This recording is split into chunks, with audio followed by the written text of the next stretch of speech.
26th of 11, 2008. It was just a normal day like any other day. People living in the city of Mumbai would have not imagined that this day will be remembered as a day struck by terror and grief in the history. On 26th of 11, 2008, 12 terrorists that have come across from Pakistan, they spread terror. They shot and killed innocent civilians. They also shot and killed members of security forces that came to rescue the people. At total, 166 people were killed in the incident. Apart from that, nearly 300 people were injured in that particular terror attack. Now, in the aftermath of that terror attack, when the government started investigation, the government found out that this terror attack was coordinated and arranged by an organization by the name of Lashkar-e-Taiba. At that point of time, India did not have a pan-India agency. That means we did not have any agency that could have investigated a terror attack of that scale. So before 2008, whenever a terror incident occurred or whenever a situation occurred that was considered to be a threat to national security, then the incident or the matter was investigated by the respective state polices. So there were ATSs in various state polices. So ATS used to handle all of these incidents. But in the aftermath of 26/11, the government found a need to establish an agency that would have a pan-India presence and that would have a mandate to investigate and prosecute the people who have committed terror attacks or any serious attack on India's security and sovereignty.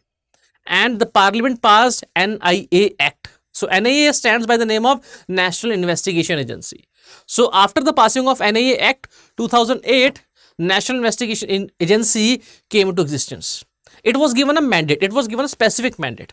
NIA was stated or it was mandated that it would investigate as well as prosecute people who are involved in terror attacks or any such incidents that would jeopardize the security of the entire nation.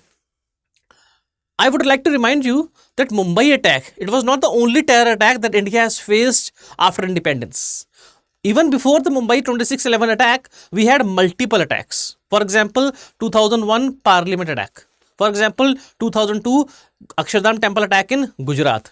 And even we had a series of bombings in major cities such as Delhi, such as Jaipur, Lucknow, Ahmedabad, conducted by terrorists belonging to an organization called as Indian Mujahideen. So till 2008, the government was not able to recognize that we have a need to establish an organization that would have pan-India presence and that would investigate terror cases. So after the birth of NIA, all the matter related to terror investigation was given to NIA. Before that, respective state policies and their anti-terror squad used to conduct investigation and prosecute the offenders. Now I would like to remind you, terror activity is not an ordinary crime. Suppose an ordinary crime happens in a city, for example, a murder happens. Now, it might be a possibility that the people or the person who has committed murder, he must be having some rivalry with the person who is dead. So, it is nothing but an interpersonal rivalry. So, there is nothing which is called as an organized activity. But this is different from a terror attack. A terror attack or a terror activity, it is basically an organized act. Because a terror module must be working. It must be working and it must be having multiple sources of finances. It must be having multiple sources to arrange supplies and logistics for it. It must be having multiple people connected with it. That means a terror attack is a result of an organized planning. And sometimes this planning spread across multiple states and sometimes even borders. So it is important to establish an organization that would have a pan-India presence because respective state policies and their agencies, they have handicap in investigating and prosecuting criminals who belong to different states. So with the establishment of NIA, the major lacuna in India's terror investigation mechanism has been fulfilled. Now, I've already told you that after the establishment of NIA, all the cases related to investigation of terror attacks would be given to or was given to NIA. Now, I would like to clarify, NIA is not a combat or armed force. So, suppose if a terror attack happens anywhere in India, NIA would not engage with the terrorist. NIA would not engage in armed combat or front on combat with the terrorists. That is the job of security forces. That is the job of NSG or respective state police organizations or their QRTs, quick response teams. The job of, or the mandate of NIA is to investigate the terror attack after the incident occurred. I would like to give you an example of Delhi terror attack. So on November 10th, 2025, a bomb blast occurred in Delhi near Red Fort area. So when the bomb blast occurred, approximately 13 to 14 people were killed. Now the state police started conducting investigation, and that investigation was then handed over to NIA. Now NIA's job is to investigate the terror attack, try to find out the connecting links, try to find out who are the people behind the attacks, what is the terror module or which terror module is working to conduct such type of attacks, and to collect evidence and to prosecute them. That means to bring them before a special court. So NIA officers, they have all the powers that a state police officer would have in their respective states. So suppose a crime happens, a state police officer would have a power to arrest the suspected criminal. He would also have the power to arrest, to seize the incriminating evidence, to collect the evidence, even to search any property, any location in which that would be able to provide evidence regarding the crime. In the same manner, NIA officers, they have the power to arrest people. They also have the power to conduct searches. They also have the power to seize any evidence that would be credible or that would be admissible in the court of law. Now, NIA is a terror investigation agency, not a terror combating agency. Now, I would like to remind you, NIA does not conduct investigation for every offense, right? As I told you, NIA is a specialized body. It conducts investigation only with respect to terror activities. So there are certain offenses under particular laws. With regard to them, NIA would investigate the cases. For example, there are certain offenses. For example, Unlawful Activities Prevention Act. Now, this act is made to tackle all the people who indulge in terrorist activities or conspiracy regarding them. In the same manner, Explosive Act, because most of the terror activities are done through explosives. In the same manner, Anti-Hijacking Act. In the same manner, suppression of unlawful acts regarding or against safety of civilian aircraft, as well as certain offences under IPC. For example, waging war against the state. For example, making preparations for waging war against the state. So that means only these offences are within the domain of NIA. That means if any act which falls within the category of offences mentioned in these particular acts, only then NIA can undertake investigation, collect evidence, and then prosecute the accused before a special court. If any other crime happens, if any other offence happens, then NIA will not be involved. Such crime or offence will be investigated by the state polices. Now, what is the procedure for investigation? I told you, as soon as any offence that has been mentioned in any of these laws occurs, now in that case, obviously, the offence will occur in any territory that would fall within the jurisdiction of any particular state. So, as soon as the offence occurs, the respective police officer has to make a report. Once he finds out that an offence that has been mentioned in any of these acts has occurred, he has to make a report. He has to submit the same report to the state government. Now, the state government will submit the same report to the central government, because central government is the body, or central government is the government that holds the reign of NIA. That means NIA works under the reins of central government. So when central government, on receiving the report, becomes satisfied, yes, that a scheduled offence has occurred, and now it is required that the investigation shall be handed over to the NIA, the central government will hand over the investigation to NIA.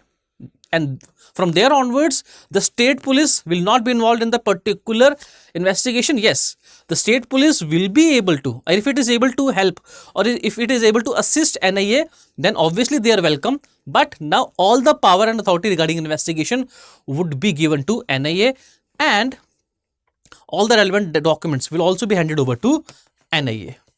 Now, once NIA starts investigation, conducts, it tries to collect evidences, then it tries to zero in who are the people who are responsible for terror attacks. And then after collecting all the evidences, and if it is sure that it has credible piece of evidence so as to prosecute the offender, it will file the charge sheet with special court. Now, special court are court of sessions that only deal with cases investigated by NIA. That means it only deals with cases that are mentioned in the acts I have shown you just as of now. Right? So, special courts will have judges that will only deal with cases that are mentioned in or that are provided under the NIA Act. The courts have all the powers that any ordinary criminal court would have. So an ordinary criminal court would have the power to conduct adjudication, to conduct trial, and to punish the criminal. In the same manner, the NIA special court would have the same power to conduct trial regarding the accused as well as provide him with the punishment provided under the laws. Now, you must have to understand that terror activity, it has been evolving. Terror or the modus operandi of terrorists has been evolving with time. Now, terrorists always do not indulge in physical violence. So, there can be a possibility when terrorists will not indulge in physical violence, they will try to attack your economy. They will try to attack your critical information infrastructure. They will try to attack, for example, important institutions of yours, for example, RBI or any network that would be related to our defense forces. So, in that manner, as the modus operandi of terrorists are evolving, so there is a need that the anti-terror infrastructure of the country shall also evolve. So in the same manner, now the mandate of NIA has also evolved. Now NIA, obviously it conducts terror investigation after the incident, but it also tried to preempt the offender. That means it also tried to do certain things so as to find out whether a conspiracy is being hatched, so that the offense can be prevented from happening. So now there are certain divisions within NIA. For example, anti-human trafficking division. Obviously, there are people, see, when a crime occurs, first thing that any terrorist would require is finance, money, supply, logistics. Because without finance, supply and logistics, a terrorist module or a terrorist will not be able to execute their intended objective. So that's why terrorists need finance. And obviously people who is earning hard-earned money, they will not support terrorists. Nobody will give their hard-earned money to terrorists to execute terror attack. Obviously that means the money that is involved in terror attacks, that money comes from illegal activities. For example, human trafficking. For example, drug trafficking. So that's why NIA has also established certain divisions by the name of anti-human trafficking division. In the same manner, NIA has also established anti-cyber crime, anti-cyber terrorism division. In the same manner, I told you that any terror attack, it requires finance, it requires supplies, it requires logistics. So that's why it is also imperative that the source of financing of terrorists shall be curbed at the very beginning. So that's why NIA also has a terror funding and fake currency cell, so that if NIA gets any input that particular organization is financing some suspicious activity, so it will start and conduct an investigation, and if it finds out there is some credible piece of evidence, it will nab the accused person or it will nab the prospective offenders, it will try to investigate them, and it will be able to gain information that whether something fishy is being planned or not. Apart from that, NIA has also been given certain additional powers. For example, by 2019 Amendment Act of NIA Act. So generally, now a country in law enforcement agencies, they work within the territorial jurisdiction of a particular country. For example, India's law enforcement agencies, they work within the jurisdiction of India. But now, because terror attacks, they are not limited. If they are occurring in India, that does not mean they are being planned and executed in India. It might be a possibility that they are executed in India, but they might be planned somewhere else, across borders. So that's why it is also important that if any terror activity occurs to Indian civilians, even outside the borders of India, or if any terror activity harm Indian interests, even outside the border of India, it is important that such activity shall be investigated. So now NIA has been granted powers that it can also investigate any activity related to India that has occurred outside the borders of India. Apart from that, state governments have also been given power to designate session courts as special courts, so that prosecution of offences can be conducted within them. Apart from that, NIA also conducts training session with state police forces. We all know that state police forces are organizations that are working on the ground. So these people have better networks, these people have better infrastructure. I'm not saying that they would be better than NIA, but I'm saying that they have more support on the ground. They have more information from the ground. So that's why it is also important that they shall be empowered. How? NIA regularly conducts training session with them. NIA trains them, equips them for the purpose of conducting investigation and stopping the crime. Now, I would like to mention certain terror attacks that have been investigated by NIA. I would like to say NIA is a successful organization. Why? Because in 95% of cases, it has been secure conviction. That means if NIA has filed charge sheet against 100 accused people, in 95 of the cases, those accused people were convicted by the court. So that means it has a high success rate. That means the investigation conducted by NIA, it is a credible investigation, and it stands in code of law. Now, I would like to reveal certain terror attacks that have been investigated by NIA so far. You must have heard about Burdwan blast case. It occurred in West Bengal. So in West Bengal in 2014, Burdwan blast happened. And it killed several people, and it was found out by NIA that the organization responsible for this particular terror attack was belonging to, or it is belonging to Bangladesh. So it was a cross-border terrorist attack. Secondly, Pathankot airbase attack. In 2016, 4 terrorists from Pakistan, they seeped into India and they attacked a Air Force station in Pathankot. Obviously, the investigation was conducted by NIA. Coimbatore car blast. In 2022, in Coimbatore in Tamil Nadu, a car blast happened. When NIA conducted investigation, NIA was able to find out that certain people in southern states, for example, Tamil Nadu, they were having allegiance towards ISIS. So they were working on the ideology propagated by ISIS, and they are trying to plan more such attacks against Indians. Pulwama terror attack 2019. In 2019, in Jammu and Kashmir, a terrorist by the name of Adil Ahmed Dhar, he just banged his Maruti Omni that was laden with explosive, for example RDX, and he banged his Omni into a convoy which was carrying soldiers of CRPF. It resulted in the death of 40 soldiers of CRPF. So obviously, India conducted Balakot strikes after that, but this attack was also investigated by NIA. And last, ISIS modules. So from 2014 to 2024, NIA has conducted several searches, and it was able to find that a module has been propagated in India, at least in southern states, state of Kerala, city of Hyderabad, in which certain people, they were systematically trained, they were systematically radicalized to follow ideology propagated by ISIS. So these people were systematically radicalized to attack their own country, especially the places of worship. Now, at last, we would like to see what are the reforms that can be brought in NIA. NIA is a specialist organization. Obviously, it has a very good track record when it comes to prosecuting terror accused people. But still, certain reforms can be brought in. One would be that NIA should be given specialist cadre of officers. That means, as of now, the NIA comprises of officers that are recruited from different agencies. For example, as of now, NIA is headed by a person who is IPS officer. So there is a requirement that a separate cadre of NIA officers shall be created so that they can be specialized from the very beginning of their careers. Second, as terror attacks have been evolving, the modus operandi behind terror attacks have been evolving. So it is important that NIA shall be adequately financed so that it can better equip itself.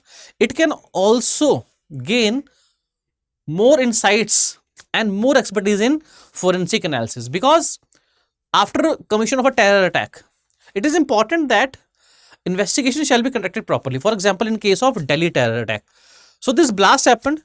So now the agencies were initially clueless. They were not able to figure out whether it's a terror attack or whether a blast has happened due to fuel leakage or any other reason.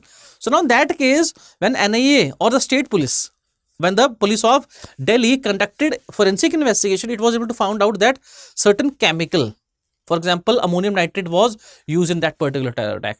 So this happened because NIA was able to put in proper forensic analysis. So that's why forensic and analytical capability of NIA shall be strengthened. And at last, it shall also be made to exchange more information with state police forces and other security forces and intelligence agencies in our country. For example, in India, we have an agency by the name of MAC, multi-agency center. That means this center, it results or it specializes in sharing of intelligence between different agencies. For example, if a state police has an intelligence of a particular terror attack or impending terror attack, it will share the information to national agencies as well as different state agencies that are concerned with that particular terror attack.